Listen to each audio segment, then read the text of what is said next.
Muy bien.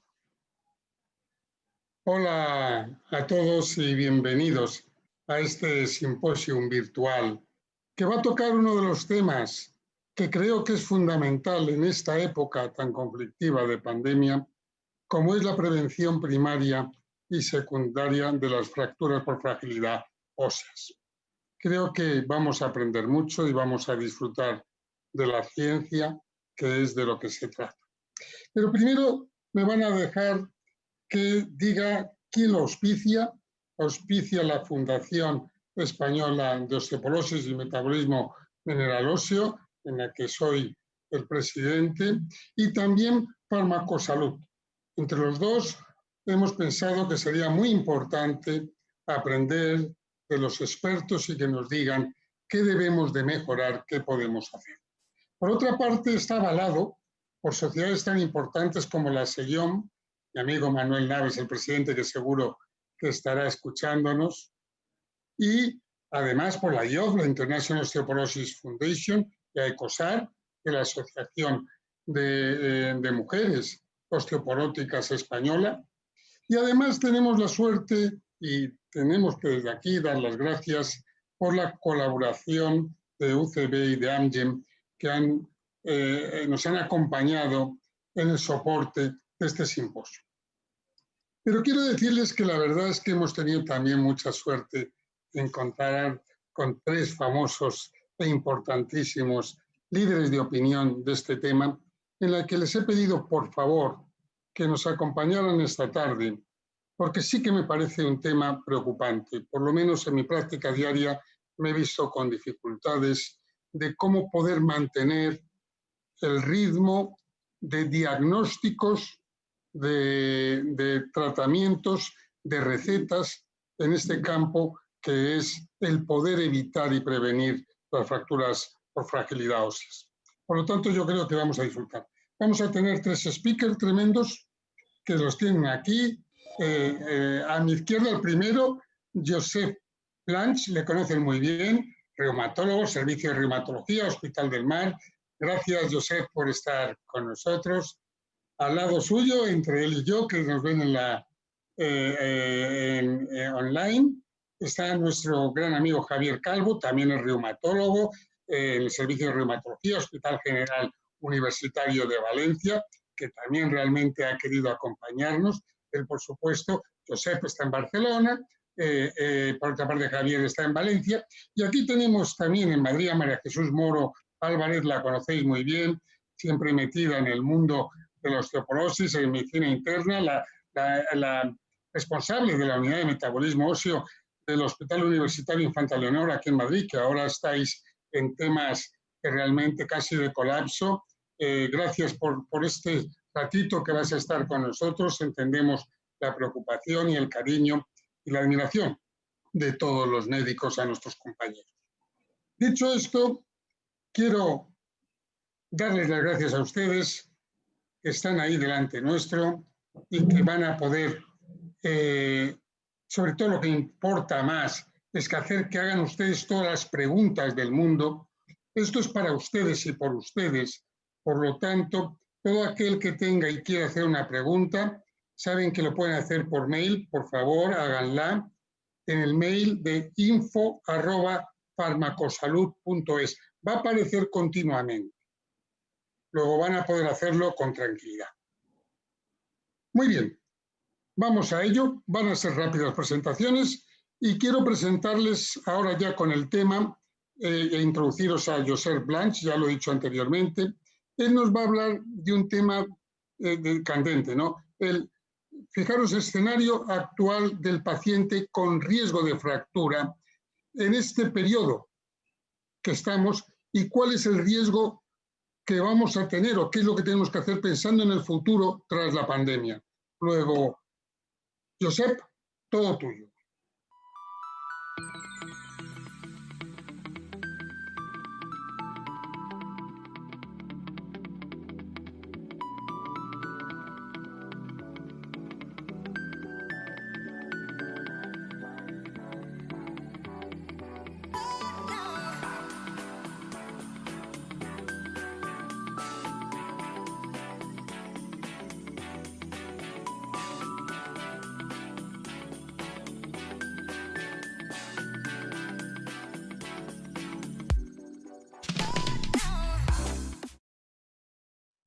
Sí, buenas tardes a todos. En primer lugar, agradecer al profesor Santiago Palacios la amabilidad que ha tenido conmigo para invitarme a este, creo que va a ser, espero, interesante simposium, ¿no?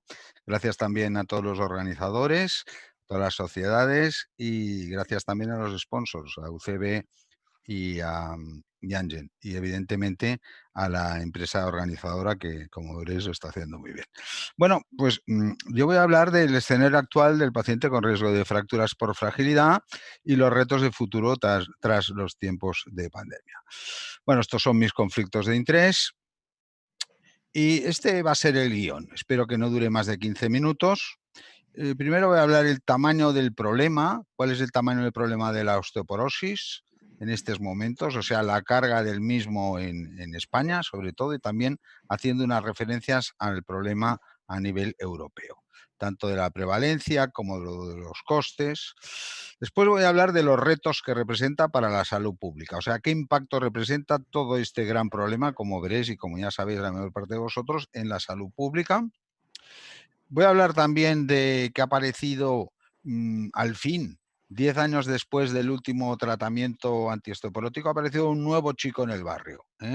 Un nuevo tratamiento que es en principio muy prometedor, es un fármaco que, como diríamos, pinta muy bien, que parece que aumenta la masa ósea y disminuye el riesgo de fracturas, pero que también tiene sus pequeños problemillas. Ya hablaremos de él. Y después y al final, esto es una pequeña aportación propia de nuestro servicio, que hemos hecho un estudio en el cual miramos cuál es el impacto de los tratamientos antiosteoporóticos en la incidencia de COVID. Os digo que esto es una primicia, ha sido aceptado en una revista en Aging, en concreto, ha sido aceptado hace 3 días y lo presento aquí en primicia. Y al final, pues me voy a permitir hacer unas conclusiones. Bueno, en primer lugar, ¿cuál es el tamaño del problema? ¿Cuánta gente tiene osteoporosis en España? Pues tiene aproximadamente 2,8 millones de personas. 2,2 millones son mujeres y 600.000 varones. O sea, no nos olvidemos que también los hombres podemos tener osteoporosis. En cuanto al riesgo de fractura, o sea, ¿qué riesgo va a tener una persona de 50 años en los años de vida que le quedan de sufrir una fractura por fragilidad? Pues aquí lo tenéis. Veis que aproximadamente las fracturas osteoporóticas principales, que quieren decir las fracturas de cadera, las fracturas vertebrales clínicas, las fracturas de muñeca, las fracturas de húmero, pues un 20%, o sea que es mucho para las mujeres y un poco menos para el hombre. En cuanto a cadera, ya veis, aproximadamente un 10% para la mujer y un poco menos para el hombre. Y en cuanto a vertebral, pues sobre el 5% mujeres y un poco menos en los hombres. ¿Cómo se distribuye este tipo de fractura? Bueno, en España hay 330.000 fracturas al año. La mayor parte de fracturas son todas las que no son de cadera y vertebrales. La cadera es un 22%, las vertebrales un 15% y el resto son otro tipo de fracturas por fragilidad. ¿Y cuánto cuesta esto al sistema de salud, Sistema Nacional de Salud? Pues aquí veis el coste total de las fracturas por fragilidad en un año son 4.200 millones de euros, que no es poco. Sobre la fractura que cuesta más es las fracturas de cadera, seguido de las fracturas osteoporóticas principales, que es un mix, como os he dicho, de fractura de cadera, vertebral clínica y otras. Bien, en cuanto a cuánto cuesta esto, no en dinero, sino en años de vida ajustados por calidad de vida, o sea, los AVAX famosos, ¿no? Pues fijaros aquí la comparación con diferentes países de Europa. En España se pierden 118.825 AVAX, que es muchísimo. O sea, eso quiere decir que el impacto sobre la duración de la vida y la calidad es muy alta. Tenemos unos AVAX, a pérdida de AVAX parecidas a las de Francia, un poco menos que en Italia, un poco más que en Suecia y un poco menos que en el Reino Unido. O sea, pero es una cantidad muy considerable. En cuanto a las fracturas de fragilidad, ¿cuántas bajas causan? Pues en España se calcula que las fracturas por fragilidad representan unos días de baja de 355.000. O sea, que es muchísimo. Ahí veis la comparación con los restos de países de Europa, los países más importantes, por ejemplo, parecidos a Francia, un poco menos que en Alemania, un poco menos que en Italia, menos que Suecia y un poco menos que el Reino Unido. O sea, pero también hay un gran impacto en los días de pérdida de trabajo.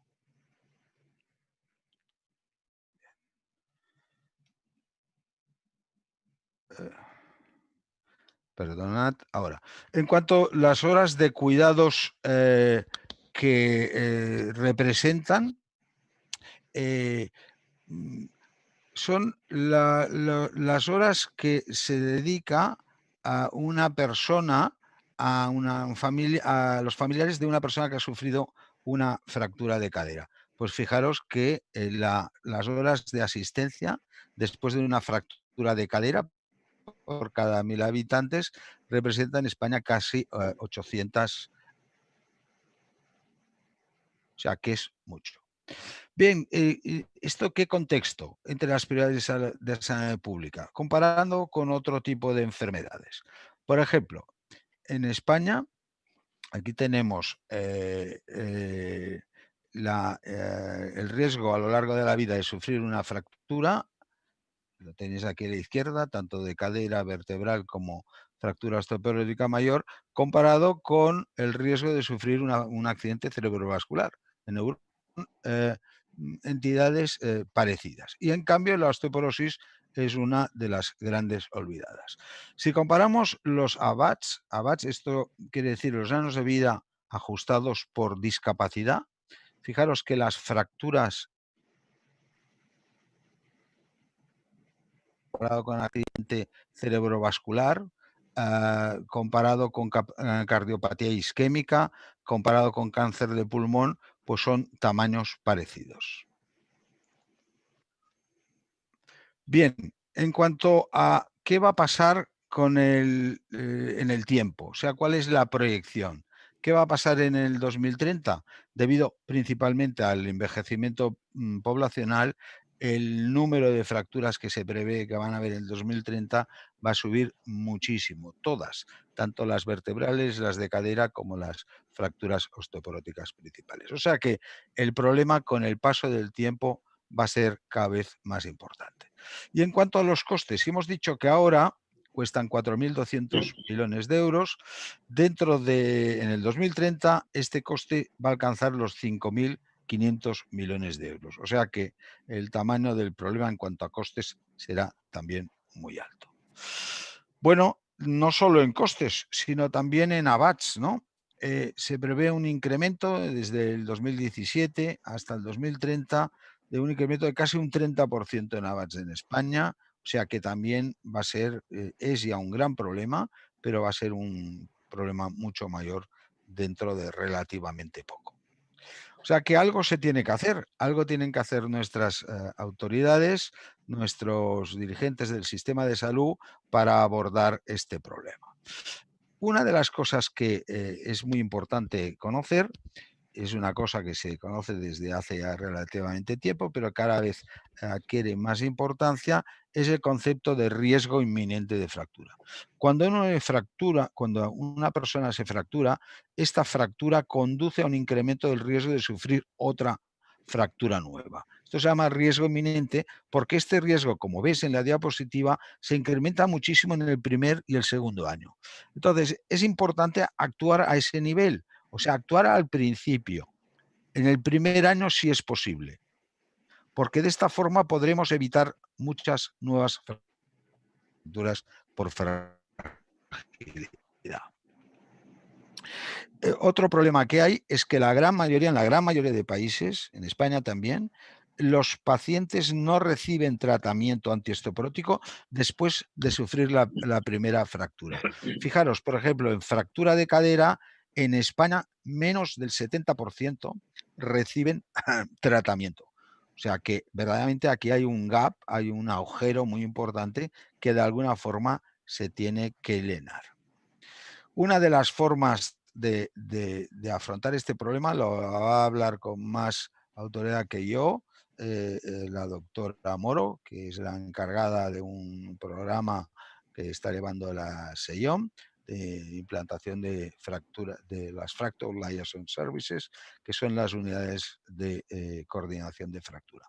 Veis aquí es el resumen, un resumen de un metaanálisis publicado hace 2 años, en los cuales se ve que el efecto de las FLS consiguen incrementar el número de pruebas de densitometría, consiguen aumentar el inicio de tratamientos antiosteoporóticos, consiguen aumentar el cumplimiento terapéutico en un 22% y disminuyen el índice de repetición de fracturas y disminuyen también la mortalidad. Y además son coste efectivas. O sea que verdaderamente si nuestras autoridades no empiezan a poner a meterse en este tema, la cosa pues estará muy mal.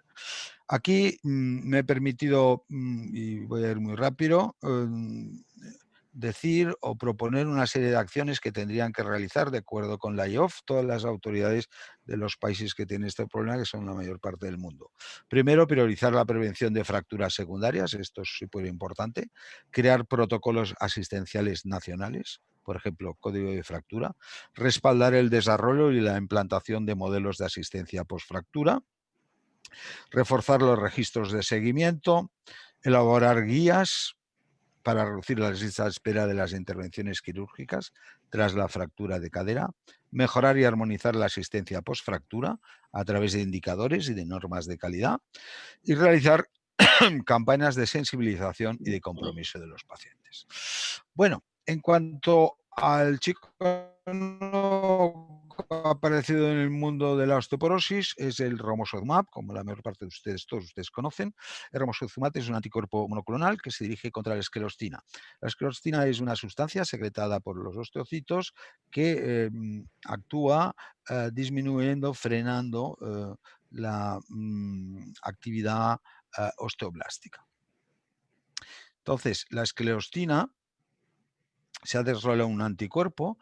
Este anticuerpo, que es el romosozumab, frena la acción de la esclerostina y produce un incremento de la formación ósea y también una disminución de la resorción. O sea que no solamente es un osteoformador, sino que también es un antirresortivo. Pero además una cosa que quiero resaltar es que el hueso nuevo que se crea es un hueso que a nivel de periósteo, o sea, actúa a nivel del modelado más que del remodelado. El romosozumab se apoya en 2 grandes estudios, el estudio FRAME, un estudio que se realizó hace tiempo con más de 7.000 mujeres, en los cuales se dio romosozumab o placebo durante 12 meses y fue seguido de 12 meses más de tratamiento con denosumab. Los resultados fueron espectaculares, redujeron las fracturas vertebrales en un 73%, hubo una reducción de fracturas vertebrales clínicas y también de fracturas no vertebrales. Y ahí no se describieron efectos adversos a nivel cardiovascular, pero sí que aparecieron osteonecrosis de mandíbula y fracturas atípicas de fémur. Después está otro estudio pivotal, que es el estudio ARCH. En este estudio, realizado en mujeres osteoporóticas con fractura, o sea, en osteoporosis establecida, en osteoporosis grave, se probó romosozumab o alendronato durante un año, seguido los 2 grupos de un año más de alendronato. Los resultados confirmaron el estudio FRAME, hubo una reducción de un 48% de nuevas fracturas vertebrales, así como de nuevas fracturas clínicas y de fracturas no vertebrales. Pero apareció un efecto secundario que no había aparecido en el primer estudio, en el FRAME, que incrementaba el riesgo de eventos adversos cardiovasculares. Se encontraron un 50 sobre 2.040 pacientes, un 2,5, y en el grupo placebo habían 38 contra 2.014. Sobre todo un 1,9%. Sobre todo eso se produjo en el primer año, no en el segundo. La Agencia Europea del Medicamento y la FDA analizaron este riesgo de una forma muy concienzuda, identificaron que verdaderamente existía este riesgo cardiovascular, no encontraron una relación de causa, no se concretó o no se conoce por qué este efecto se produce, pero dijeron al final que el beneficio clínico de Romoso sobrepasaba el riesgo de efectos adversos cardiovasculares en mujeres con osteoporosis grave y con muy alto riesgo de fractura. Entonces, esta es la indicación, está indicado en el tratamiento de la osteoporosis en mujeres posmenopáusicas con alto riesgo de fractura, definida como historia de fractura osteoporótica o múltiples factores de riesgo, o en pacientes en los cuales han fracasado los otros tratamientos o son intolerantes a los mismos. De hecho, para valorar el uso en un paciente concreto de romosozumab, se tiene que hacer una individualización muy cuidadosa del riesgo y el beneficio. El riesgo de fractura durante el primer año, el riesgo cardiovascular como enfermedad cardiovascular previa, hipertensión, hiperlipidemia, diabetes, tabaquismo, enfermedad renal avanzada, etc. Esto se tiene que tener en cuenta. Se tiene que discutir con el paciente, ¿eh? Y solo se debe utilizar si los beneficios supieran los riesgos. Evidentemente está contraindicado en pacientes con antecedentes de infarto agudo de miocardio o accidente cerebrovascular. Y evidentemente también, lógico, debe descontinuarse si el paciente sufre algún evento cardiovascular severo. Bien, y para finalizar, nos hicimos en mi servicio, nos hicimos una pregunta al principio de la pandemia. ¿Son seguros los tratamientos antiosteoporóticos en estos tiempos, en los tiempos del COVID? Entonces, mirando lo que decían las sociedades científicas del mundo del hueso, la ACR, la SBMR, la EULAR, la EOF, recomiendan en todas sus guías, no recomiendan discontinuar los tratamientos antiosteoporóticos porque dicen tienen un probable efecto neutral sobre la incidencia de COVID. Pero esta opinión es simplemente una opinión de expertos y no había hasta el momento evidencia científica que la respaldara. A tal efecto, para contestar a esta pregunta, realizamos un estudio transversal en pacientes diagnosticados de enfermedades reumáticas no inflamatorias, osteoporosis, artrosis y fibromialgia. La cohorte eran todos pacientes visitados en los últimos 6 meses en mi hospital. Mediante una revisión, hicimos una revisión de la historia clínica electrónica del hospital y también nosotros tenemos un control de toda nuestra asistencia primaria y utilizamos también el sistema electrónico que se llama ECAP. Entonces cruzamos datos, lo realizamos desde marzo de este año al 3 de mayo. Los pacientes, identificamos si los pacientes habían estado diagnosticados de COVID o por PCR o por alta sospecha de COVID. En esa época no gozábamos de tanta facilidad como ahora para realizar PCRs. Bueno, encontramos en la cohorte eran 2.100 pacientes diagnosticados de COVID-19, 109. Comparamos la tasa de incidencia acumulada en la población de Barcelona por esas fechas, que era un 3,69, ahí tienen ustedes el intervalo de confianza, y la tasa de incidencia acumulada ajustada en pacientes osteoporóticas, que era un 2,98, un poco por debajo. Ahí yo creo que esa es la diapositiva más importante. Analizamos qué efecto había tenido cada uno de los tratamientos. Aquí ven al principio denosumab, zoledronato y calcio. Fijaros que el punto estimado todos está por debajo de 1. O sea que en principio tendrían un efecto protector. Por ejemplo, denosumab, el punto estimado está a 0,58, el zore 0,62 y el calcio 0,64. Fijaros que los intervalos de confianza cogen el 1, pilan el 1. Bien, hicimos un análisis a través de un método estadístico que permite crear virtualmente como un grupo control y estos resultados también se confirmaron. O sea que había al menos una coherencia interna del estudio. Evidentemente no podemos decir que estos 3 fármacos puedan disminuir la incidencia de COVID, pero muy probablemente puedan hacerlo. Esto se tiene que confirmar, ¿eh? Se tiene que confirmar porque con estos datos son datos preliminares que necesitan la validación a través de un estudio clínico con muchos más pacientes, ¿no? Pero bueno, 2.000 pacientes ya es un tamaño considerable. Bien, entonces nos permitimos decir que nuestros resultados son consistentes con una falta de relación directa entre las terapias antiosteporóticas y la incidencia de COVID, lo que da un respaldo a las recomendaciones de los principales organismos científicos. Y ya para finalizar, como conclusiones, las fracturas por fragilidad representan un gran problema de salud.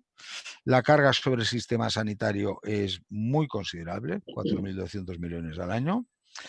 Disponemos de fármacos y de sistemas de atención eficaces, pero a pesar de ello, la mayor parte de pacientes no reciben el manejo oportuno. Los tratamientos osteoporóticos, puedo decir, no completa, pero con bastante seguridad, que son muy probablemente seguros en estos tiempos de COVID. Y la atención a los pacientes con osteoporosis debe ser una prioridad súper importante en estos tiempos de COVID. Y que bueno, romosozumab puede ser un fármaco eficaz para el tratamiento de la osteoporosis en pacientes con alto riesgo de fractura y sin que tengan historia de enfermedad cardiovascular de base.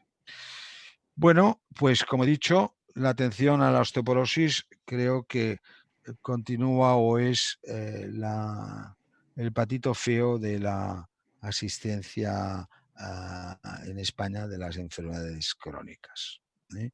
Y que algo tenemos que hacer y algo sobre todo tienen que hacer nuestras autoridades sanitarias. Y bueno, y muchas gracias por su atención. No, muchas gracias a ti, fantástico, Josep, fantástico. Diapositivas muy claritas, muy bonitas y además enhorabuena por ese estudio tan rápido y con ese número tremendo de pacientes, porque a mí personalmente sí me has dejado tranquilo. Yo quería que alguien me dijera que yo puedo prescribir, pues eso, el calcio, el denosumab, etcétera, con tranquilidad en mujeres que son PCR positivas. Es decir, me ha gustado. Muy bien. Josep. Vamos a pasar a Javier Calvo, mi querido amigo Javier Calvo, que nos va a tocar un tema que también es del día a día, ¿verdad? La prevención primaria de la fractura por fragilidad y sobre todo en este periodo que estamos todos. Aconséjanos, Javier, tu turno.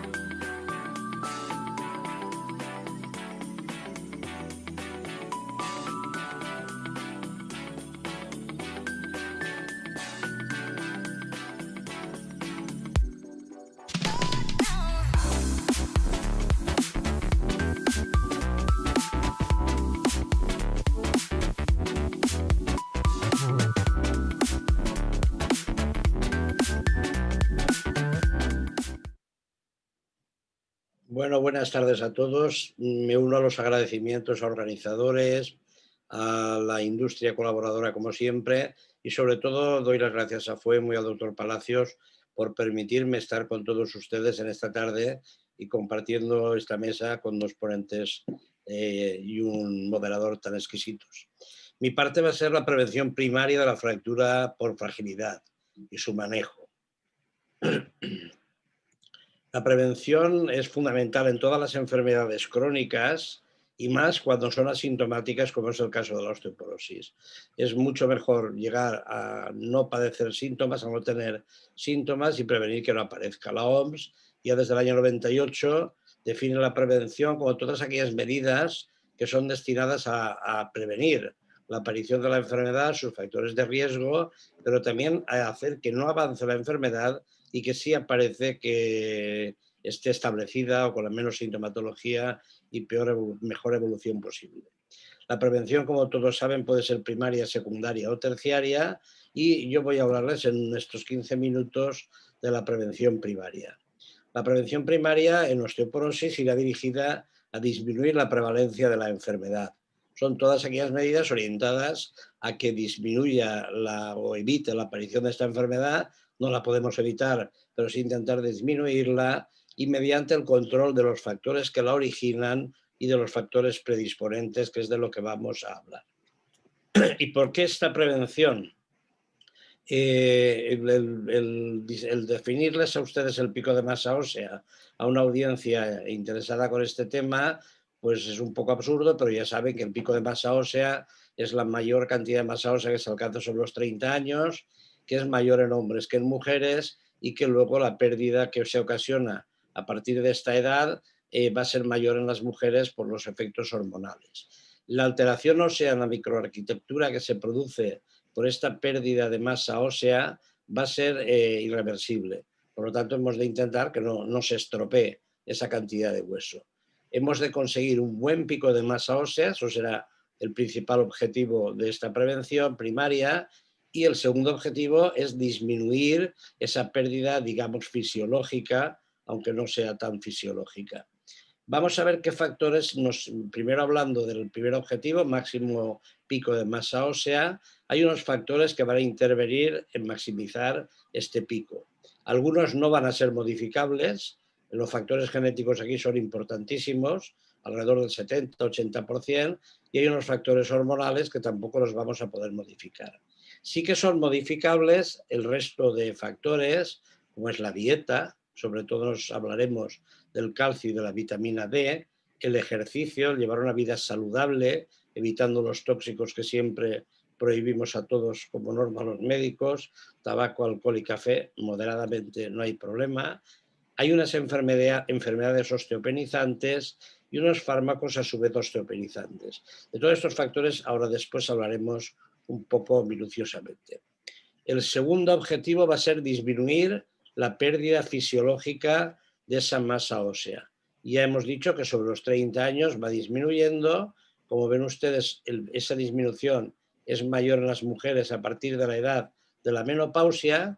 Entonces vemos que se debe la pérdida, por una parte se asocia con la edad, y esa pérdida es alrededor de un 0,5 a un 1,5% anual, y también una pérdida por la menopausia, por los efectos de pérdida de estrógenos que producen esa acción sobre los osteoblastos y sobre los osteocitos. Sobre la pérdida referente a la edad del paciente, esto viene asociado a una serie de puntos, que es que a partir de cierta edad cada vez va a disminuir más la formación ósea. Saben que constantemente el hueso se está formando y destruyendo, con la edad disminuye la formación, va a disminuir la absorción intestinal del calcio, va a eliminarse más calcio por la orina, va a disminuir la producción de vitamina D cutánea, se toma menos el sol, sobre todo en personas que estén en residencias, como todos saben también, disminuye la actividad física con la edad, esto cada vez menos, cada vez vemos más parques, más zonas, más gimnasios, donde personas cada vez más mayores vemos haciendo ejercicio, o nosotros mismos, que ya vamos entrando en algunos años, algunos de los ponentes, como yo. Y también hay unos cambios en la dieta con la edad. Quizás se coma peor, se tomen menos lácteos, en fin, hay unos cambios evidentes. ¿Cómo minimizar esa pérdida de masa ósea? Pues ven que los factores son semejantes a los que hemos visto para alcanzar un buen pico de masa ósea. Un estilo de vida saludable, con buena nutrición, el ejercicio físico, evitar las caídas, porque las caídas no van a hacer perder la masa ósea, pero sí el reposo, las enfermedades y fármacos osteopenizantes que ya hemos hablado, y las terapias farmacológicas, que a veces será raro, pero a veces podemos utilizarlas para que no se siga perdiendo hueso. Empezamos por los estilos de vida saludables, el café, el tabaco y el alcohol, como decía. La nicotina tiene un efecto, para empezar con ella, antiestrogénico. Produce una menopausia precoz, las mujeres fumadoras tienen una menopausia más precoz, y se asocia el tabaco con una baja masa ósea. porque se inhibe la acción de los osteoblastos y por otra parte, al contrario, se estimulan los osteoclastos. El tabaco multiplica por 2 la posibilidad de las fracturas vertebrales en los fumadores y cuando hay una fractura de cadera se consolida peor el callo de fractura, por lo tanto la evolución es peor. El segundo que vamos a tratar va a ser el café, la cafeína, que produce una alteración del filtrado glomerular, permitiendo que se elimine más calcio por la orina.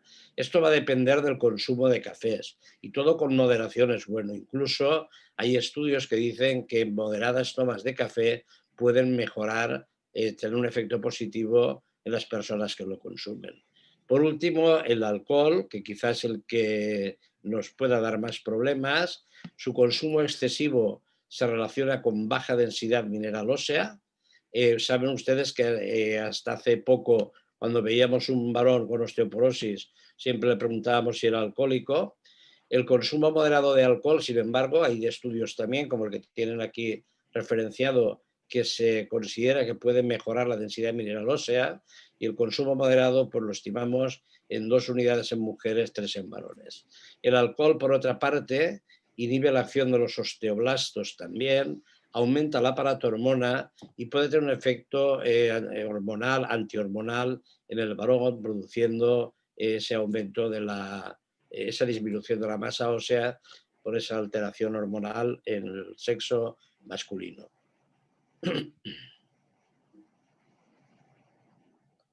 Respecto a la nutrición, vamos a hablar fundamentalmente del calcio y la vitamina D.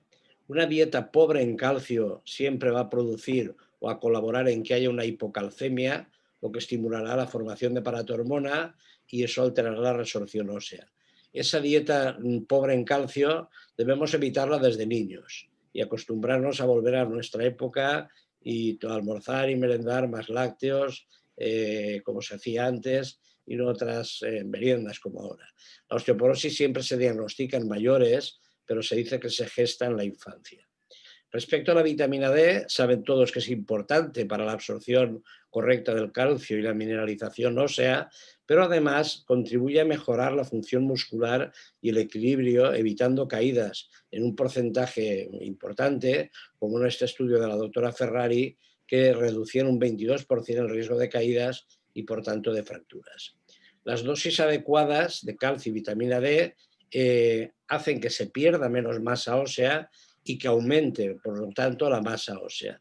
Es decir, que ambas contribuyen a aumentar la masa ósea, si bien el efecto sobre las fracturas no está tan demostrado. Lo que sí parece, y en el estudio que todos conocen, WI, se demostró que la asociación del calcio y la vitamina D en dosis adecuadas reducía el riesgo de fractura de cadera, pero siempre combinadamente y especialmente en personas mayores, que son las que realmente tienen más fracturas de cadera. Respecto al calcio, la dieta ha de ser rica en calcio, en lácteos, desde siempre, desde la infancia, equilibrada. Los suplementos son, si hemos de darlos, de 1000 a 1200 miligramos por día. Y aquí surgen las 2 preguntas de siempre. ¿Aumenta el riesgo cardiovascular? Pues la verdad es que la mayoría de estudios se decantan en que no, y de ser así sería con dosis elevadísimas. Y no aumenta el riesgo de litiasis. En estas gráficas tienen ustedes, es conocida por todos, las necesidades de calcio y vitamina D, que es mayor en la infancia, como verán ustedes, sobre todo en la adolescencia, y conforme somos más mayores se necesita un mayor aporte de calcio. Los alimentos que tienen en las 2 imágenes de la derecha, fundamentalmente los lácteos, son los que más calcio van a contribuir en la dieta, pero no debemos olvidar que algunas verduras verdes, como las acelgas, y fíjense los boquerones, la cantidad de calcio que pueden aportarnos. Pero en fin, una dieta equilibrada con una riqueza en derivados lácteos va a ser suficiente para que consigamos estos aportes. Y en casos de que no sea así, por intolerancia, etcétera, aportar suplementos de calcio medicamentosos, digamos. Respecto a la vitamina D, los niveles que hemos de mantener es entre 30 y 70 nanogramos son los recomendados por la IOF, por la SEIOM y por el trabajo de la doctora Ferrari. Ya desde siempre se ha catalogado como deficiencia menos de 20, insuficiencia entre 20 y 30 y suficiencia más de 30. Por debajo, como hemos comentado antes, se produce un hiperpara secundario y se altera la absorción de calcio. Cuando hemos de administrarlo, la dosis recomendada es de 800 a 1200 unidades diarias. Pero vamos, una nutrición equilibrada y exponernos al sol 15 minutos 3 veces a la semana debería ser suficiente. Pero todos saben que la deficiencia e insuficiencia es frecuentísima, muy prevalente. ¿Hay que tratar a todos los pacientes? ¿Solo a los que tienen riesgos de fractura o de tener osteoporosis? Esa es una de las dudas y que nos complicamos siempre la vida porque cada vez que haces una determinación, pues sale una vitamina D bajita. ¿Debemos dar medicamentos o suplementar los alimentos? Eso yo creo, mi opinión, es que es un problema sanitario y que si se suplementaran los alimentos, como en Suecia o países nórdicos que no tienen sol y no tienen el déficit que los países mediterráneos, probablemente se evitaría tomar medicación. En nuestro hospital hicimos un estudio hace unos años y el 20% tenían deficiencia, 37% insuficiencia y ahí casi la mitad se asociaban a osteopenia u osteoporosis. Pero saben ustedes que la vitamina D se considera actualmente una hormona pleiotrópica, se relaciona con enfermedades infecciosas, prevención de enfermedades autoinmunes, enfermedades cardiovasculares, prevención del cáncer, de la diabetes, es decir, que normalizar las cifras de vitamina D puede ser beneficiosa no solo para el metabolismo óseo, que además mejoran la actividad muscular, evitan caídas y por tanto fracturas. Y actualmente con el COVID también se ha visto ciertos beneficios, como que el peor pronóstico eran los enfermos que carecían, tenían unas dosis bajitas de vitamina D, unos estudios del doctor Sosa, conocido por todos ustedes, donde parece ser que se demuestra que disminuyen las necesidades de ventilación invasiva. Otros alimentos menos importantes sería la sal y las proteínas, que ambas la sal favorece la pérdida de calcio por la orina y también así las proteínas en exceso, las proteínas de origen animal, no vegetal, y el consumo de bebidas carbonadas y de colas aumentan el riesgo de osteoporosis y por tanto el riesgo de fractura. Respecto a los fármacos osteopenizantes, que todos ustedes saben, corticoides desde toda la vida es lo que hemos tenido más cuidado, pero los inhibidores de aromatasa, saben ustedes que están al mismo nivel que los corticoides y ambos deben tener un seguimiento por personas que controlen la aparición de osteoporosis para que antes de que aparezca reciban el tratamiento profiláctico adecuado. Otros, ya saben, antiepilépticos, anticoagulantes, en fin, infinidad de fármacos, pero corticoides e inhibidores de aromatasa tenemos que tenerlo en cuenta. Enfermedades osteopenizantes, pues nos tocan a todos. La enfermedad intestinal, la artritis reumatoide, la bronconeuropatía crónica, enfermedades respiratorias, la celiaquía. Recordar cuando hay una celiaquía, una osteoporosis en una persona joven, pensar que puede ser un celíaco y acertaremos en muchos casos, el hipertiroidismo, etcétera. Entonces son enfermedades que hemos de considerar y el especialista que la trate, pues mandárnosla para que lo controlemos. Respecto a la vida sana, hay que evitar la vida sedentaria, hay que hacer ejercicio físico. El ejercicio de carga es el que más va a mejorar la densidad mineral ósea, tanto en mujeres como en varones, y además el ejercicio va a mejorar el tono muscular, reduciendo las caídas. Aparte de los beneficios que todos sabemos sobre el peso, la afectación cardiovascular, incluso la reducción del cáncer. Mejora el estado general, el estado anímico, etc. El deporte y la osteoporosis han de estar íntimamente relacionados para evitarla y las personas que tienen osteoporosis para hacer deporte y corregirlo, y no solo por el estímulo mecánico, sino también por una liberación de citoquinas que pueden modificar la acción de los osteoblastos. El ejercicio físico tiene una demostrada relación con la masa ósea. 6 meses de inmovilización por alguna enfermedad, fracturas, etcétera, reducen un 30 o 40% la masa ósea. Recuerdan todos ustedes que los astronautas, al estar en ingravidez, cuando bajan a la Tierra, tienen una importante disminución también de masa ósea y se demuestra que la actividad física hace que las mujeres posmenopáusicas pierdan menos masa ósea. Los objetivos, pues, son primero conseguir un elevado pico de masa ósea y sobre todo en edades tempranas, en edades de crecimiento es cuando el pico de masa ósea ha de ser alto para que a lo largo de la vida lo vayan perdiendo fisiológicamente y no lleguen a hacer una osteoporosis, y el ejercicio va a ser fundamental. Los deportes de carga son los que más van a beneficiarse y sin carga, como es la natación, van a tener menos efectos positivos, pero todo tiene su efecto bueno sobre la masa ósea. Por otra parte, ya que conseguimos el pico de masa ósea, hay que disminuir la pérdida de la densidad mineral ósea, sobre todo en las personas posmenopáusicas, porque recuerden que perdían más masa ósea por el efecto de falta de estrógenos. El ejercicio de carga es el importante, pero conforme las personas son más mayores, hay que acordar un ejercicio relacionado con la edad y para evitarle problemas como fracturas. El deporte es de impacto con masa ósea normal y cuando la densitometría va bajando hay que llevar cierto riesgo. Hay que evitar el riesgo de caídas por esas alteraciones neuromusculares, hay que tener una actividad física a cualquier edad relacionándola con la misma y cuidado con los fármacos que toman, tomar hipnóticos, personas muy mayores se levantan de noche, se caen, tienen una fractura y ojo con las barreras arquitectónicas tanto en casa como por las calles. Y como conclusiones de todo lo que hemos dicho y que ya hemos nombrado, lo primero es alcanzar un pico de masa ósea. Esto es fundamental, siempre lo comparamos con el ahorro cuando uno trabaja, que llega a la jubilación y podremos disponer de más dinero y dilapidar un poquito en una vida más sana. Con el pico de masa ósea pasa igual. Más masa ósea podemos vivir más tiempo sin osteoporosis. Minimizar las pérdidas, como hemos comentado. Es conveniente una dieta adecuada, una ingesta rica en calcio y en vitamina D o alimentos que lo contengan, tanto en la edad adulta como en la infancia, pero ya hemos dicho que es recomendable sobre todo desde la infancia, la juventud y asociándolo esto siempre a actividad física y evitar sobre todo el alcohol, el tabaco y con dudas sobre el café. La actividad física regular a lo largo de toda la vida, como hemos dicho, acoplándolo a cada edad, a una persona muy mayor que no está acostumbrada a hacer ejercicio, pues habrá que buscarle algo que le guste. El baile, como todos saben, puede ser un buen ejercicio para ellos. Hay que prevenir en la edad adulta esta pérdida de masa ósea, manteniendo un estilo de vida sano, como hemos comentado, con el ejercicio acoplado a cada edad y siempre evitando el tabaco y el alcohol.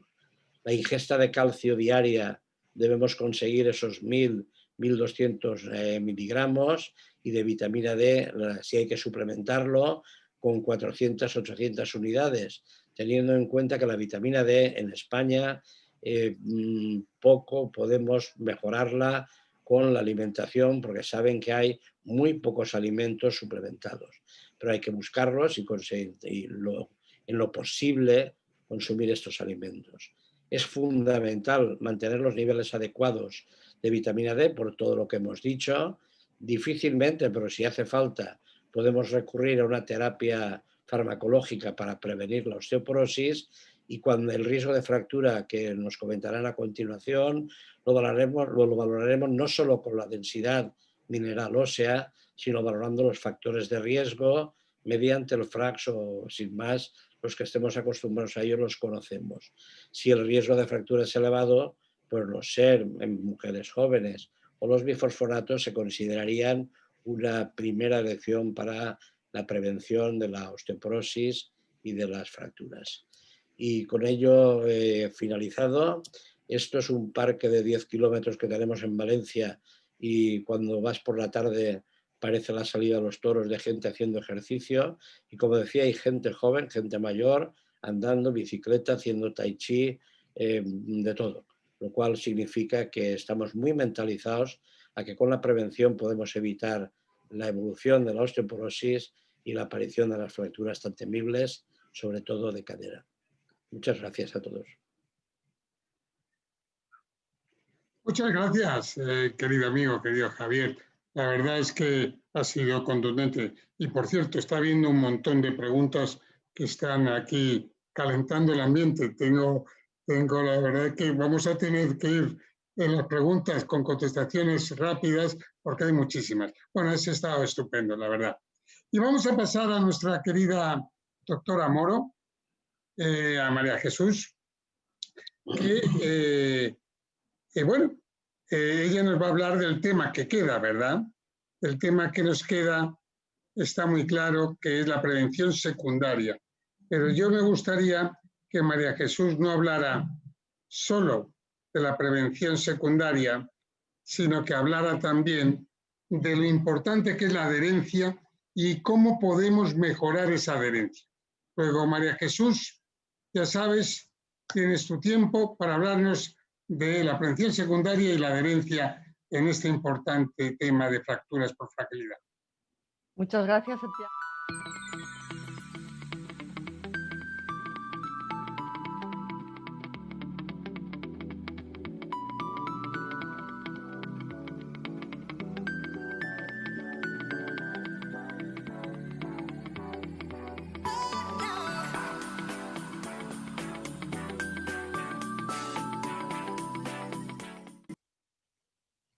Muchas gracias, doctor Palacios, muchas gracias a FOEMO por invitarme a este simposio virtual y a todos los organizadores y colaboradores, a todos los que están enganchados a nuestro simposio virtual, por escucharnos y sobre todo también por compartir mesa con mis compañeros, doctor Calvo, doctor Blanch, de los que he aprendido mucho también. Voy a hablarles del tema que has presentado, intentaré ser breve por no prolongarnos mucho en el simposio. Ya se ha hablado y todos ustedes saben de lo que supone la aparición de fracturas en un paciente independientemente de la edad, puesto que está demostrado que las sucesivas fracturas lo que aumentan es la morbilidad de los pacientes a lo largo de su vida. Van a presentar más morbilidad y más mortalidad los pacientes que tienen fractura a los que no la tienen, y sobre todo relacionado con el número de fracturas. Como ya dijo el doctor Blanch, una primera fractura siempre va a aumentar el riesgo de presentación de sucesivas fracturas, y este riesgo, lo que llamamos el riesgo inminente, es especialmente alto en el primer año, fundamentalmente, según los estudios, sobre todo el sexto, octavo mes, en el que aparece esta fractura.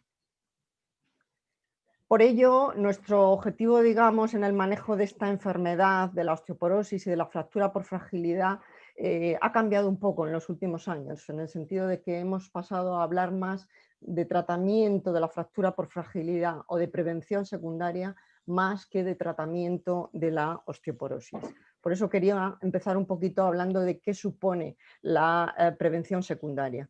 Prevención secundaria es cuando enfocamos nuestras estrategias tanto de manejo terapéutico como de manejo no terapéutico. Todas las medidas que se han dicho siguen siendo igualmente importantes, el ejercicio, la nutrición, la educación del paciente, etcétera, etcétera, siguen siendo muy importantes, pero enfocadas a aquellos pacientes que ya han presentado al menos una fractura. Eso es lo que llamamos prevención secundaria. ¿Y esto qué supone? Pues supone que nuestra efectividad, nuestra eficiencia en el tratamiento de este grupo poblacional va a ser mucho mayor.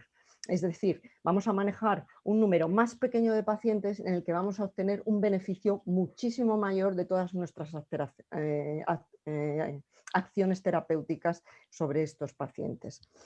Esto es mucho más rentable para el sistema de salud, pero implica tres objetivos que yo creo que son en los que me quiero detener porque son muy importantes.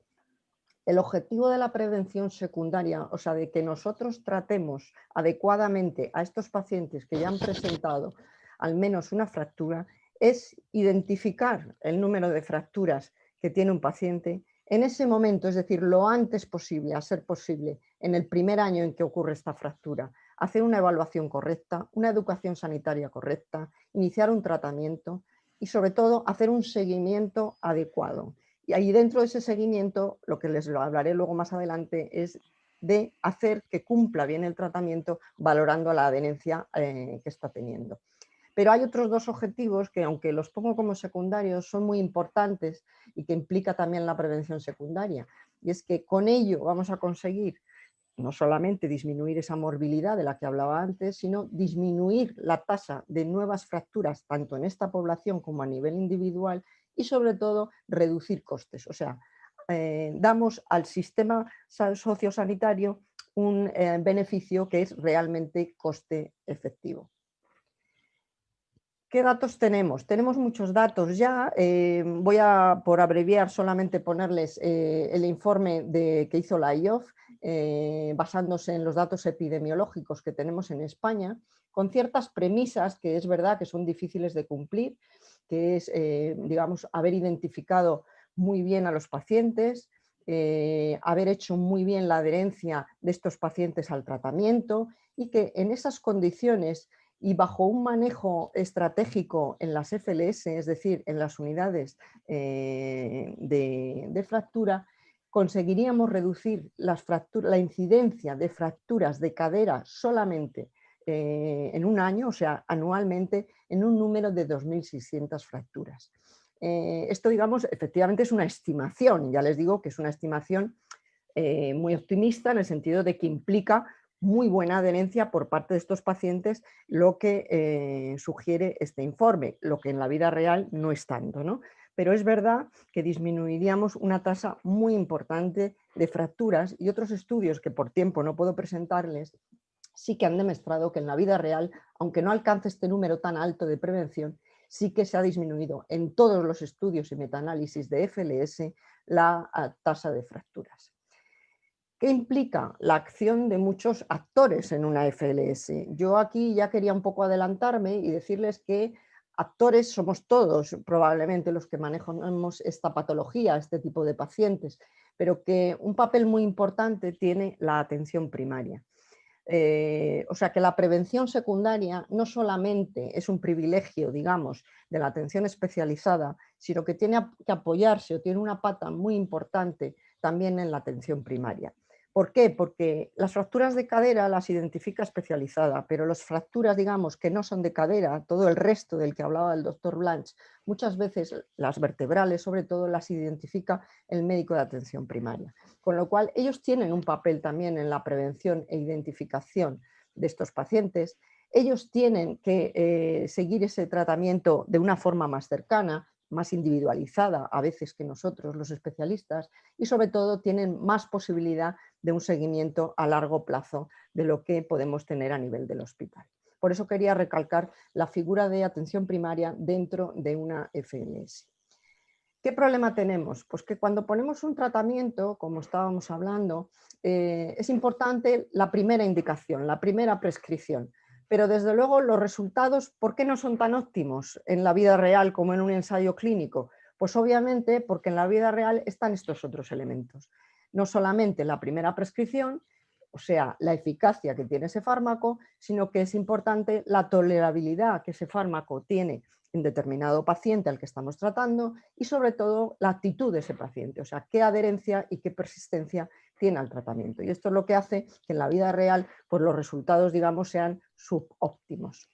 Y es que en todos los estudios, este que les presento es del año 2015, con todos los tratamientos, o sea, unos más que otros, pero absolutamente todos, incluso los parenterales, han demostrado que la adherencia va disminuyendo con el tiempo y que aproximadamente solo el 50% de los pacientes que están en tratamiento al año siguen en ello. O sea que hay una discontinuación o una interrupción de los tratamientos a la mitad cuando ya los pacientes llevan un año de seguimiento. Esto es un problema que tampoco hay que alarmarse, o sea, es un problema de todas las enfermedades crónicas. Pero claro, como decíamos, el patito feo de la osteoporosis también lo es para esto. ¿Por qué? Porque es una enfermedad que evidentemente, salvo el evento de la fractura aguda, pues es una enfermedad bastante indolora, bastante silente. Con lo cual, al problema de la cronicidad se añade el problema, digamos, de la indolencia o a veces de la incomprensión por parte del paciente. Y también se añade el problema de la edad. Como ven aquí, lógicamente los pacientes mayores que ven en geriatría normalmente tienen una multifarmacia y hacen que también cumplan peor los tratamientos. Pero no nos olvidemos que los jóvenes también tienen un fracaso en el seguimiento de los tratamientos y hasta un 30% estiman los estudios que en las patologías crónicas los pacientes jóvenes también abandonan tratamientos. Y quería mostrarles estos datos en España porque a mí me gusta, casi más que el término de adherencia, me gusta también el término de persistencia. A lo mejor ya lo conocen, es un estudio que se publicó en el año 2017, lo pongo porque además son compañeros nuestros, que muchos conocemos, el doctor Martínez Laguna, la doctora Carbonell, el doctor Prieto Alhambra, etcétera, y que hicieron un estudio de cohortes retrospectivo con muchos pacientes, casi 20.000 mujeres, en el que quisieron ver esto. Contaban desde la primera dispensación que hacían del fármaco antiosteoporótico en la farmacia hasta un seguimiento de 1, incluso 2 años, con varios fármacos antiosteoporóticos. Estaban bifosfonatos, estaba incluso el ranelato de estroncio, que ahora casi no utilizamos, pero aquí también se incluyó, los SER, los anabólicos como teriparatide y el denosumab. Y vean que el rango de adherencia va desde el 36% el primer año, que es la persistencia más baja, que fue con ranelato de estroncio, a la más alta, que fue con denosumab, que fue del 66%. Pero lo que sí que se vio es que parece ser que en ese primer año, digamos que los más persistentes eran los que recibían denosumab y teriparatide. Los resultados a 2 años difieren poco. La única variación es que denosumab parece que adelantaba, digamos, en persistencia al teriparatide. ¿Cómo podemos mejorar con estos datos y esta foto que tenemos en España y de la importancia que tiene la prevención secundaria, es decir, el identificar e intentar que no se produzcan sucesivas fracturas por fragilidad en un paciente? Pues en las estrategias de cumplimiento, el problema es que incluyen, digamos, acciones en las que muchas veces no tenemos tiempo. Ustedes habrán oído estos puntos en muchas charlas. Siempre hemos hablado de controlar la polifarmacia, de evitar dosificaciones que sean complejas, de seleccionar muchas veces la presentación más adecuada, de conocer, por supuesto, tanto el médico como el paciente muchas veces los efectos adversos que puede producir el fármaco, la importancia de evaluar periódicamente el estado del paciente, y luego me detendré un poquito en este aspecto, sobre todo ahora en la época de COVID en la que estamos viviendo, de informar muchas veces al paciente, pero hay que darse cuenta si en algunos casos es más importante informar al cuidador que al paciente o a ambos. Luego, utilizar sistemas recordatorios de toma de medicación, facilitar la posibilidad de consultas, esto es muy importante cuando le surgen dudas al paciente en relación al tratamiento. Son importantes los programas educacionales y sobre todo motivar a los pacientes y que comprendan lo que es la enfermedad y lo que estamos haciendo con el tratamiento. El control de la polifarmacia muchas veces exige la revisión de todos los fármacos, no solo del tratamiento del calcio, de la vitamina D y del antiosteoporótico, sino de todos otros fármacos que pueden ser perjudiciales para el hueso y que a lo mejor son prescindibles en un momento dado, como puede ser un corticoide o intentar disminuir las dosis, etc. Con lo cual exige un tiempo dedicado a lo que es la terapéutica de cada sujeto. Las dosificaciones complejas muchas veces nos dejamos influenciar por la eficacia que nosotros conocemos científicamente de los fármacos, pero muchas veces hay que ceder un poco un fármaco con menos eficacia, que nosotros suponemos que por los resultados de los ensayos puede tener menos eficacia, pero sin embargo sabemos que el fármaco, o que en las guías clínicas no están en primera opción, están en segunda, pero que sabemos que esa dosificación va a hacer que el paciente lo utilice mejor o lo cumpla mejor, con lo cual hay que simplificar las pautas terapéuticas. Muchas veces hay que adaptarlas y consensuarlas con el paciente. Sí.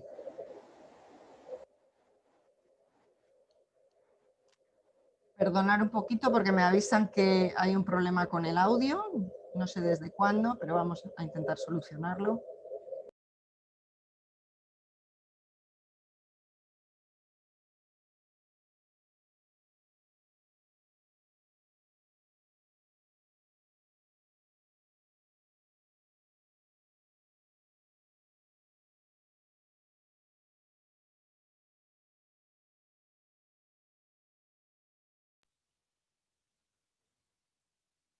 Bueno, ¿Sí? Vale, gracias. Como les decía, importante elegir la dosificación y elegir la presentación. Hoy en día tenemos presentaciones orales tipo comprimido, tipo líquido, parenterales, etcétera. Con lo cual, a veces también hay que primar la presentación respecto a la eficacia. Ahora tengo un problema con la pantalla que no me pasa. Ahora, perdón. Como les decía, un aspecto importante es la información, bien al paciente, bien al cuidador, bien a los dos. Es importante que la familia colabore, sobre todo en pacientes de más edad, lógicamente. Hay que explicarles muy bien cuál es la justificación del tratamiento, cuál es la duración del tratamiento y qué reacciones o interacciones pueden presentar, para que ellos también lo entiendan y también formen parte muchas veces de las decisiones o por lo menos que compartan o nos adviertan de problemas que puedan surgir. Los sistemas recordatorios son importantes. Muchos utilizan pastilleros, la gente joven no, por supuesto, pero también la gente joven ahora con las prescripciones electrónicas, este tema ha mejorado bastante. Pero sí que hay que hacer hincapié muchas veces en cómo se utiliza la medicación, cómo la están tomando, en qué hora la toman, para adaptarlo también un poco a la comodidad del paciente, sea parenteral o sea oral. A veces no hay más remedio que adaptar también los horarios. En la posibilidad de consultas les decía que es muy importante. Hay programas de apoyo para muchos de los fármacos que todos ustedes conocen y que han demostrado beneficio y nos han facilitado mucho a los médicos que utilizamos estos pacientes. Pero aparte del apoyo de estos programas, también es muy importante la figura de la llamada telefónica. En las FLS normalmente esta función la hace la gestora, la enfermera, gestora de casos. Pero creo que el médico ahora en época de COVID lo hemos hecho mucho y hemos comprobado que eso motiva al paciente, evita problemas, recuerda dosis, comprende qué es lo que está haciendo, o sea que mejora muchísimo la comunicación paciente y médico.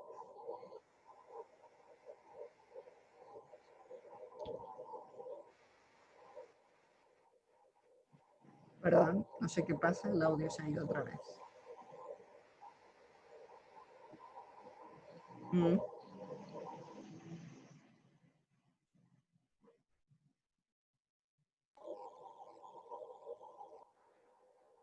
Sí.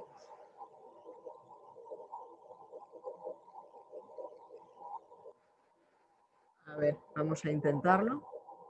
Bueno, los programas educacionales, y yo creo que FOEMO ha trabajado y sigue trabajando con una labor encomiable en lo que es la divulgación de esta patología, porque los programas educacionales han demostrado y son muy útiles en el conocimiento que los pacientes tienen de esta enfermedad y también de los propios tratamientos. Muchas veces nos sorprende también el nivel de conocimiento que algunos pacientes van teniendo sobre la fractura y sobre los tratamientos que va viendo en el mercado.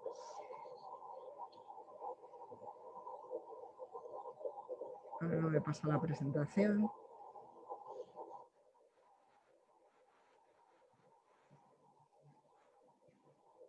Ahora.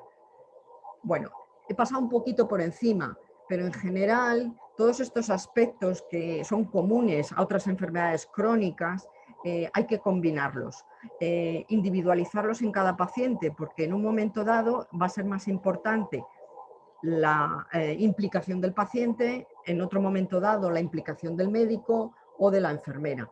A mí lo que me gusta recalcar, y es lo que en el programa de las FLS, desde SEION y otras sociedades se está trabajando, es en qué pilares se apoya, digamos, el manejo de la fractura por fragilidad, que incluye también aquellas estrategias para mejora de la adherencia, cumplimiento y persistencia de los tratamientos.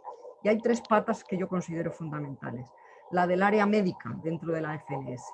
Tiene que haber una comunicación buena y fluida entre las distintas especialidades, o sea, en el manejo multidisciplinar de todos los médicos cirujanos que tratamos a estos pacientes con fractura por fragilidad.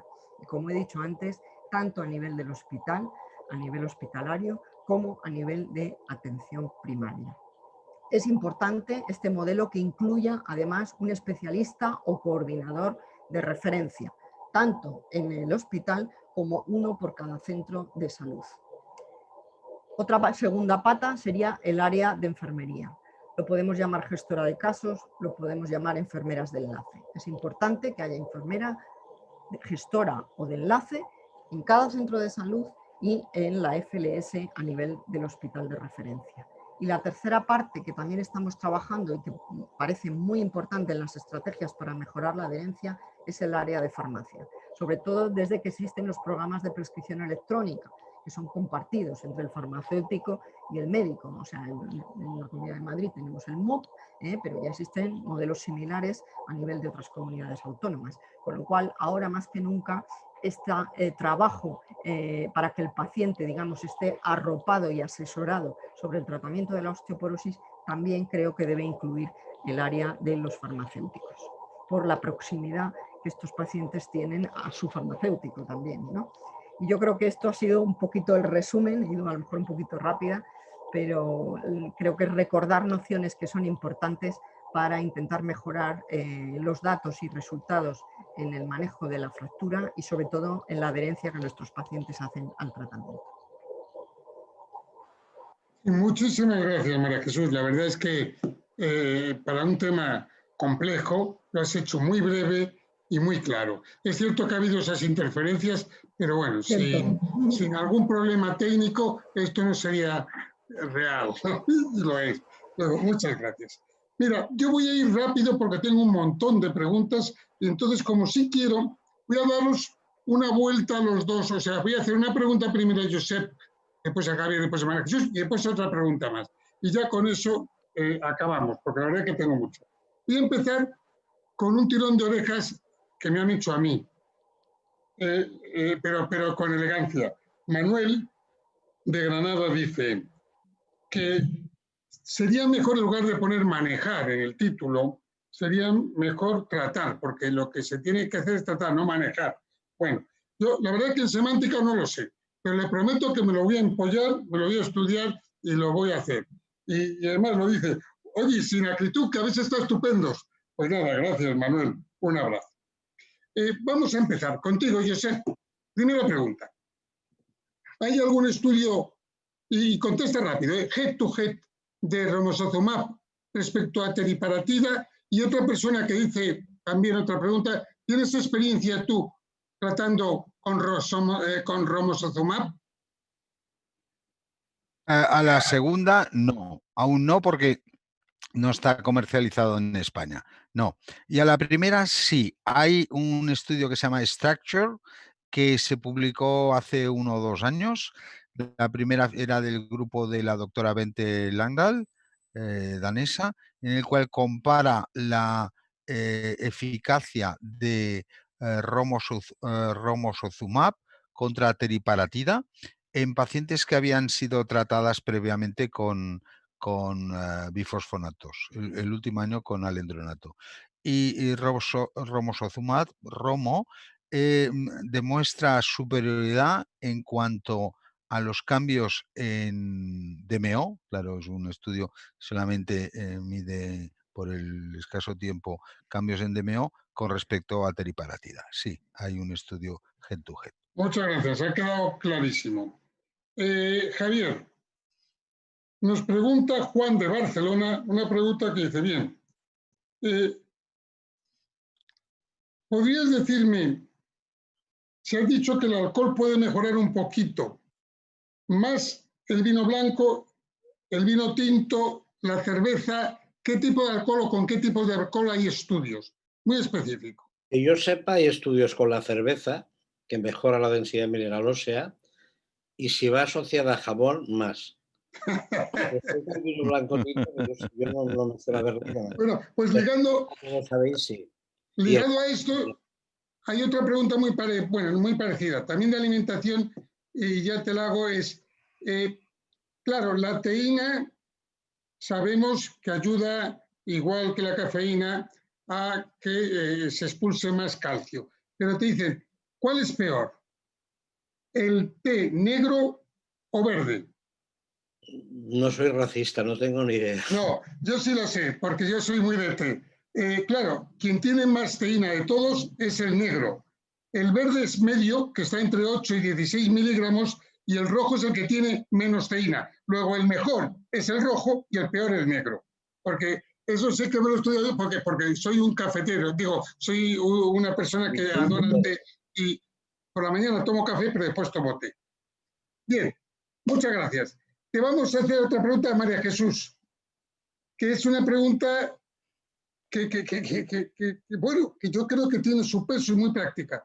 ¿Cómo sabemos, María Jesús, que una fractura es por osteoporosis, es por otra enfermedad o es por varios factores diferentes? Fíjate qué práctica es esta pregunta. Bueno, la definición de fractura por fragilidad es aquella que se hace por una causa no explicable, es decir, de bajo impacto. Y denominamos bajo impacto aquella que se produce desde el nivel de calle, es decir, pues no desde una caída, no desde una escalera, es decir, de un alto impacto que pueda justificar la fractura, donde nosotros sospechemos una fragilidad ósea y que un mínimo trauma en una persona normal no la hubiera producido. Y en un paciente osteoporótico sí. Entonces, esa es la pista, digamos, mayor, pero existen otras pistas, por ejemplo, la localización, yo creo que es fundamental. Pues una fractura vertebral, una fractura de cadera, una fractura de radio, una fractura de húmero, evidentemente nos van a hacer sospechar una osteoporosis más que una fractura de falange, por ejemplo, ¿no? Hay otros puntos, como por ejemplo la presencia de factores de riesgo en el paciente, ¿no? O sea que hay una serie de ítems, digamos, que creo que estos tres son los fundamentales, ¿no? Y déjame, Santiago, solamente puntualizar, como decían, lo del título del manejo. Yo quería solo decir, aparte de que me ha venido dado, pero que yo creo que no es incorrecto en el sentido de que abarca eso, abarca no solo la terapéutica, en la prevención secundaria, sino otras medidas, por ejemplo, no he dicho, pero la prevención de caídas y para la prevención de una fractura osteoporótica en determinados pacientes, lógicamente el manejo en cuanto a una prevención de caída, un plan de prevención de caídas, pues es importantísimo tanto como el tratamiento, ¿no? Entonces, quizás el concepto de manejo es más amplio que Eso pienso yo también. Muchas gracias, María Jesús. Vamos para la siguiente ronda y ya con esto acabamos. Josep, y además esta te viene perfecto, porque claro, has sido presidente durante mucho tiempo de la SEIOM y yo creo que te han bombardeado. ¿Por qué hay tantos médicos que no le dan importancia a la osteoporosis cuando está claro, como has puesto, la relación y los beneficios no solo médicos, sino económicos? Bueno, esta es la pregunta del millón. Yo creo que a nivel de comunidad del hueso, yo creo que empezamos mal la historia, porque empezamos, yo creo que hubo un exceso de tratamiento, un sobretratamiento, ¿no? Porque intentábamos tratar simplemente DMOs bajas, ¿no? Pacientes que tenían una DMO baja, pues se iniciaba tratamiento con algún fármaco, principalmente bifosfonatos. Después apareció los efectos secundarios de los fármacos. ¿Os acordáis toda la historia de la osteonecrosis de maxilares que aún continúa?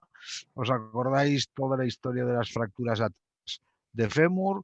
¿Os acordáis la aparición del síndrome de fracturas vertebrales múltiples tras discontinuación de denosumab? Todo eso ha hecho mucho daño y ha hecho que los médicos que no están metidos en el mundo de la osteoporosis pues miren con recelo tratar a estos pacientes, ¿no? Para luchar contra esto lo que se tiene que hacer es informar y formar, que es lo que desde SEIOM y también vosotros desde FOEMO pues estáis llevando. Y después otra cosa que es fundamental, hasta que las autoridades... Vale. Voy a preguntar ahora a Javier, y que ha habido dos preguntas que la voy a resumir en una. ¿Cómo ha influido la situación COVID en todas las medidas preventivas? Eso de la vitamina D, que a lo mejor, como no han salido, que han estado en sus casas, que no han caminado porque han estado en sus casas, es decir, se está viendo que la pandemia ha provocado una pérdida mayor de masa ósea. Yo creo que ha influido en dos cosas. Una de ellas, el ejercicio, como tú dices. Hay gente que está recluida más de 6 meses y hemos comentado que 6 meses de no hacer ejercicio o de reposo puede hacer perder un 30% de masa ósea. Lleva asociado también al ejercicio mal hecho en casa. Leía hoy precisamente en medicina clínica las lesiones que han aparecido en personas al estar haciendo ejercicio por sus propios medios en casa. Sabéis que se agotaron las bicicletas estáticas, por ejemplo, ¿no? Y lo otro que ha influido, evidentemente, mucho es en la vitamina D, y sobre todo enfermos en residencias, enfermos, no, personas en residencias y tal, ha disminuido más aún. Y hay que yo sepa, dos trabajos, uno de Israel, que había sobre 700, 800 enfermos con COVID y 7.000 de no COVID, y se veía una mucha mayor incidencia de COVID en las personas que tenían una baja vitamina D y luego evolucionaban peor. Y también en España nuestro amigo Manolo Quesada pues está haciendo unos estudios en lo cual ha demostrado lo mismo también, y además ha demostrado que los enfermos ingresados en la UCI necesitaban menos ventilación asistida los que tenían una vitamina D aceptable respecto a los que no la tenían. El que haya habido más fracturas o no realmente no puede estar constatado y es difícil valorarlo, porque donde más habría serían en ancianos en residencias, y ahí lo que pasa es que se han movido mucho menos y no creo que haya habido. De hecho, nosotros recogemos todas las fracturas de cadera de nuestro hospital, que son 3 diarias aproximadamente, y no ha habido aumento durante el COVID. No ha habido aumento. Bueno, pues ha estado muy claro. Y la última ya para acabar, María Jesús, y además aquí me siento identificado con esta pregunta, porque muchas veces me lo he planteado. Dice, reconozco que muchas veces creo que se me ha escapado alguna fractura vertebral en alguna paciente con dolor dorsolumbar. ¿Debería toda paciente con dolor dorsolumbar pedirle una radiografía? Sí, por supuesto. Sin dolor también, ¿eh? Yo creo que al menos una radiografía, un paciente que valoramos inicialmente, tenemos que tener. Pero desde luego, siempre, siempre. La primera valoración de un paciente, creo que sí, porque no es lo mismo que nos aparezca, por ejemplo, un coles sin fractura vertebral a que venga un coles ya con fractura vertebral. Y eso muchas veces no lo sabemos si no hacemos una radiografía. Pero por supuesto, el caso que me dices, una paciente sintomática, por supuesto que hay que hacerlo. Muy bien. Queridos amigos, ha sido un placer estar con todos vosotros. Nos habéis dejado las cosas muy claras. Espero que dentro de 2 o 3 meses hagamos otra, porque la verdad es que sé que os he dado poco tiempo. Perdonadme, soy un desastre, pero también es cierto que la gente ahora es hora de cenar. Tenemos que cenar, que hablar con la familia, estar más relajados en esta época tan dura, ¿verdad? Tan dura para todos. Y yo creo que para mí habéis resumido en 3 cosas. Qué importante ahora es conocer y saber, pero también la humanidad, eso de mirar al paciente y hablar con él, ¿verdad? Y después que la telemedicina y los medios, ahora lo has dejado tú muy claro, María Jesús, son fundamentales. Esas 3 patas de ahora creo que nos están haciendo a los médicos un gran favor porque podemos ayudar mucho. Muchas gracias y buenas noches a todos. Gracias. Gracias a ti. Hasta luego.